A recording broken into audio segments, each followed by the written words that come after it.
Okusinziira ku ssemateeka w'eggwanga eyabagibwawo omwaka gwa 1995, ssemateeka ono awa omukulembeze w'eggwanga enkizo okwerondera abakulira akakiiko k'ebyokulonda, era nga nakano akakulemberwa omulamuzi Simon Byabakama nako omukulembeze w'eggwanga Yoweri Kaguta Museveni ye yakalonda. Kano nga kalondebwa ng'ennaku z'omwezi 7 omwezi ogwa January omwaka gwa 2017. Kalenga mu January w'omwaka guno ng'ennaku z'omwezi 7 akakiiko kano emirimu gyako girina okuba nga gyakubiddwa olukumu mutwe okujjako nga kongeddwa ekisanja ekirala lwe kalina okuddamu okukakkalabya egyako.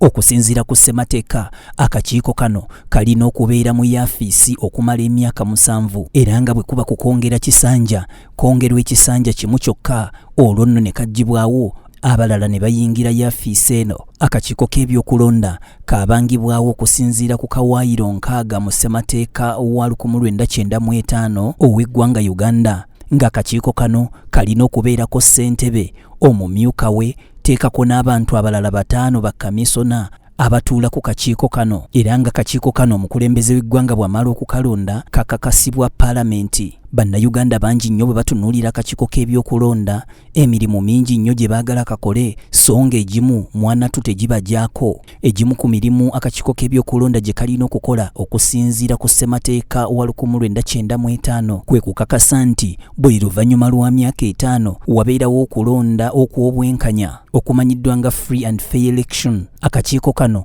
kikakatako okutegeka okulonda wamu n'akalulu ak'ekikungo bwe kabeera keetaagisa, era nga kagoberera ssemateeka. Akakiiko kano era kikakatako okusala zi constituency, era nga kalungamizibwa ssemateeka. Akakiiko kano mulimu gwako ogw'okufulumya wamu n'okulangirira mu buwandiike ebyo ebibeera bivudde mu kulonda ssaako n'akalulu ak'ekikungo. Omulimu omulala kalina okubeezaawo okwekenneenya wamu n'okuzza obuggya enkalala z'abalonzi giyite voters register. Okulonda singa kuba kuwedde, akakiiko kano kikakatako okuwuliriza era n'okusala eggoye ku kwemulugunya okuba kuliwo okuva mu beesimbyewo oba enjuyi zonna. Akakiiko kano kalina okusomesa abantu byonna ebiba bikwatagana ku kulonda. Ekimu ku bigendererwa by'akakiiko kano giyite mission, kwe kuteekateeka akalulu ak'obwenkanya mu ngeri ey'ekikugu, ennuŋŋamu era etaliiko kyekubiira. Akakiiko kano kalina okufulumya obukonge abalonzi kwe balina okulondera, era kikakatako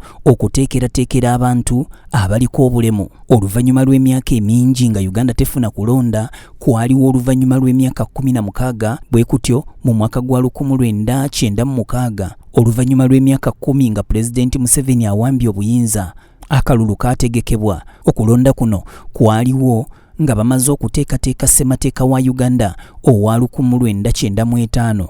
Abantu abamu bwe bawulira Kiggundu ssaako ne Simon Byabakama balowooza nti be bassentebe b'akakiiko ak'ebyokulonda abasookedde ddala. Sijja kuzzaayo mu gyankaaga, wabula tutandikire mu 1996 nga Pulezidenti Museveni yaliko. Eyasooka okulembera akakiiko k'ebyokulonda kano ye Stephen Besweri Akabwayi. Ono nga yali ssentebe w'akakiiko k'ebyokulonda. Akabwayi yakola n'abantu abalala 5 nga ssemateeka bw'agamba, okwali omukyala Flora Nkurukenda, ono nga yali omumyuka we, kw'ossa ne bammemba abalala bayite bakamisona, okwali Charles Owol, Margaret Sekajja, Philip Idro, Saida Bumba, Kone Azizi Kasujja. Ate mu 1998 okutuuka 2022 Azizi Kasujja yaweebwa eddimu lino ery'okutegeka obululu obw'enjawulo, muno nga mwalimu akaaba LC. Azizi Kasujja bw'akita nga 17 Novemba 2022 akakiiko akajja kalondebwa, era nga kano kakulemberwa Engineer Dr. Badru Kiggundu